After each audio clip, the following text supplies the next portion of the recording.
শিরিন আর রায়ানকে লাঠি দিয়ে পিটিয়ে উচিত শিক্ষা দিয়ে চলে যাওয়া আটকে দিল পারুল। হ্যাঁ বন্ধুরা, এমনটাই দেখা যাবে।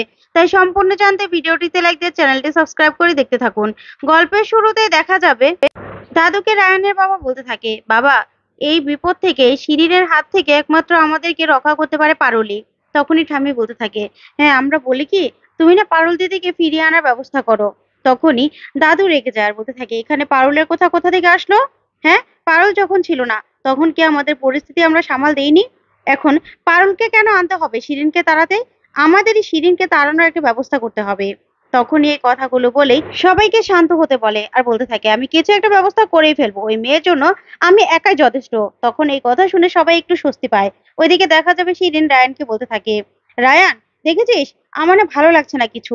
সবসময় তোরা কেন তোর দাদুর ভয়ে এরকম করে গুটিয়ে থাকিস বলতো? তখন রায়ান বলতে থাকে, দেখ শিরিন, এটা আমার ফ্যামিলি। আমি তোকে বারবার বলেছিলাম যে শিরিন, গানটা একটু আস্তে চালা, যদি আস্তে চালাতি তাহলে আর এরকমটা হতো না। এবার দাদুকে খেপিয়ে দিয়েছিস, ওখানে কি কাণ্ড হচ্ছে কে জানে। তখন শিরিন বলতে থাকে, শোন, সবসময় তো দাদুর জন্য কেন আমাদের সবাইকে গুটিয়ে থাকতে হবে বলতো? আর সবসময় তো কলেজে কোনো কোনো সমস্যা হলে সবাইকে প্রশ্ন করিস যে কেন হলো, এটা কেন হলো। আর এখানে এখানে সবকিছু মেনে নিস তুই। তখন রান বলতে থাকে যে, দেখ শিরিন, ওইটা না কলেজ, আর এখানে এটা আমার ফ্যামিলি। এখানে আমাকে সব কথা মানতেই হবে। কলেজ আর ফ্যামিলি কখনো এক হয় না রে। তখন শিরিন বলতে থাকে, কেন এক হয় না? কেন এক হয় না? তোকে না এখান থেকে সেই জন্যই তো বলছি, আমার সঙ্গে চল। আমি আর তুই না একা থাকবো, একসঙ্গে থাকবো। তখনই সেখানে মৈনাক চলে আসে। এসে বলতে থাকে, দাঁড়াও, তোমাদের ব্যবস্থা দাদু করছে, বুঝতে পেরেছো? তোমাদের জন্য এরকম এক ব্যবস্থা করছে না, তোমাকে তাড়াবে তাড়াবে এই বাড়ি থেকে। তখনই শিরিন বলতে থাকে, এই তো আপনি আবার চলে এসেছেন, আপনি এত বড় সাহস! একটু আগেই তো আপনাকে আমি তাড়িয়ে দিলাম, আপনি কিনা আবার চলে এসেছেন। তখন মৈনাক বলে, আমাকে তাড়ানো? দেখো না, দাদু তোমার জন্য এমন ব্যবস্থা করেছে না, নিচে যাও না, তোমাকে তাড়িয়ে দিয়ে পারুলকে আবার এই বাড়িতে নিয়ে আসবে। তখন এই কথা শুনে শিরিন আর রায়ান দুজনেই চমকে যায়। তখন শিরিন বলতে থাকে, দেখেছিস রায়ান, দেখেছিস কি বলছে? দাদু নাকি আবার ওই পারুলকে নিয়ে আসছে, ও পারুলের জন্য তো শান্তি পাচ্ছি না।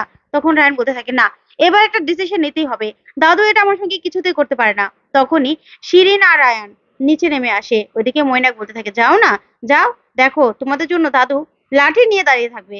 তখনই দাদু বলতে থাকে, ওই শিরিনকে আমি তাড়াবো, আমি তাড়াবো। তখনই রায়ান সেখানে চলে আসে আর এসে বলতে থাকে, দাদু তুমি আমার বন্ধুকে তাড়ানোর ব্যবস্থা করছো না, এটা কিছুতেই হতে পারে না, কিছুতেই আমি সহ্য করবো না।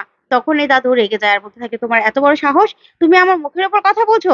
তখন রায়ান বলতে থাকে, হ্যাঁ, হ্যাঁ বলছি, অনেক দিন সহ্য করেছিলাম, এবার আর আমি কিছুতেই সহ্য করে থাকবো না।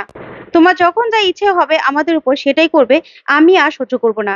তোমার ইচ্ছে হলো আমাকে জোর করে বিয়ে দিয়ে দিলে, আবার ইচ্ছে হলো বউকে তাড়িয়ে দিলে এখান থেকে, এখন আবার আমার বান্ধবীকে তাড়ানোর জন্য তুমি উঠে পড়ে রেখেছো। না, এগুলো আমি কিছুতেই সহ্য করব না, আমি এই বাড়ি ছেড়ে চলে যাব, চলে যাব আমি। তখনই দাদু বলতে থাকে, এত বড় বড় কথা আমার মুখের ওপর, তুমি চলে যাবে? তা যাবে কোথায়? খাবে কি? তুমি তো কোনো কাজও করতে পারো না, এমবিএটাও পর্যন্ত কমপ্লিট করতে পারোনি, কলেজ থেকে তো তাড়িয়ে দিয়েছে, আর এখন বড় বড় কথা বলা হচ্ছে আমার সামনে।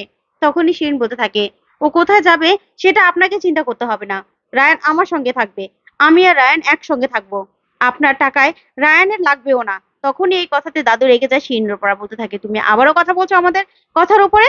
তোমাকে এত বড় সাহস কে দিয়েছে? কে দিয়েছে তোমাকে এত বড় সাহস? তুমি এক্ষুনি এই বাড়ি থেকে বেরিয়ে যাবে। তখন রায়ান বলতে থাকে, না দাদু, আমি ওর সঙ্গে বেরিয়ে যাব, আমি আর শিরিন লিভিং এ থাকবো। তখন এই কথা শুনে সবাই চমকে যায়। তখন ঠাম্মি বলতে থাকে, এই কি বলছে এগুলো, কি বলছে? তখনই মল্লার বলতে থাকে, শিরিন আর রায়ান আমাদের সবাইকে ছেড়ে ওরা এক বাড়িতে থাকবে। তখন এই কথা শুনে ঠাম্মি কাঁদতে থাকে আর বলতে থাকে, পারুল দিদি, তুই কেন চলে গেলি, কেন চলে গেলি? তুই থাকলে আর এই দিন আমাদের দেখতে হতো না রে, দেখতে হতো না। তখন রায়ান বলতে থাকে, কেন ঠাম্মি, দেখতে হতো, তাও দেখতে হতো। দাদু আমাকে জোর করে বিয়ে দিয়ে দিল, তারপরে আমার বউকে আবার বাড়ি থেকে তাড়িয়েও দিল, আবার কিনা তাকেই আবার এ বাড়িতে ফিরিয়ে আনবে। না, সেটা আমি কিছুতেই সহ্য করবো না, কিছুতেই সহ্য করবো না, আমারও তো একটা জীবন আছে, আমার জীবন নিয়ে এভাবে ছেলে খেলা আমি কাউকে খেলতে দেবো না, কাউকে না। তখন রায়ানের মা বলতে থাকে, রায়ান তুই আমাদের ছেড়ে যাস না বাবা, তোকে ছাড়া আমি কি করে থাকবো বাবা, তুই যাবি না, তুই যাবি না বল। তখন রায়ান বলতে থাকে, না মা, এভাবে ইমোশনালি কথা বলে কোনো লাভ হবে না, আমি এবার থাকবো না।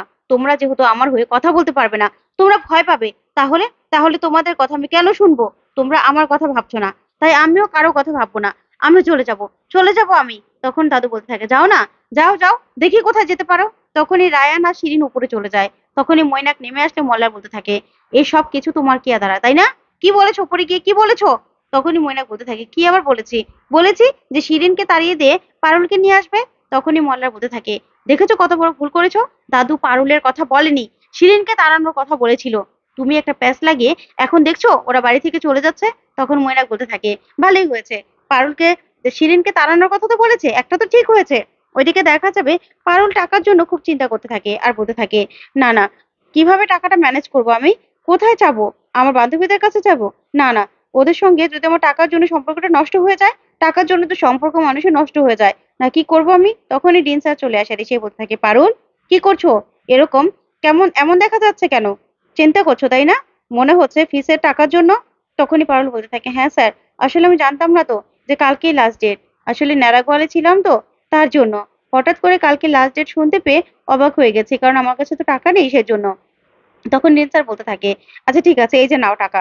তখন পারুল বলতে থাকে, না না স্যার, আমি আপনার কাছ থেকে টাকা নিতে পারবো না, কিছুতেই নিতে পারবো না। আপনি আমার গুরু, আপনি আমার শিক্ষক, আপনি আমাকে বাড়িতে থাকতে দিয়েছেন, অন্ন যোগাচ্ছেন, আমি আপনার থেকে টাকা নিতে পারবো না। আপনাকে আমার গুরু দক্ষিণা দিতে হবে। সেজন্য আমি, দরকার হলে আমার ফিসের টাকা আমি জোগাড় করব, আমি জোগাড় করব, দরকার হলে কর্ম করব। তখনই ডিন স্যার বলতে থাকে, কিন্তু তুমি এখন টাকা কোথায় পাবে? তখন পারুল বলতে থাকে, স্যার, আমি যেখান থেকে পারি জোগাড় করব, আমাকে পারলে 2 দিন সময় দেবেন টাকার জন্য। আর কোনো ফ্যাসিলিটি থাকলে সেটার জন্য অ্যাপ্লাই করে দেবেন। আপনার কাছে আমি হাত জোড় করে বলে দিচ্ছি।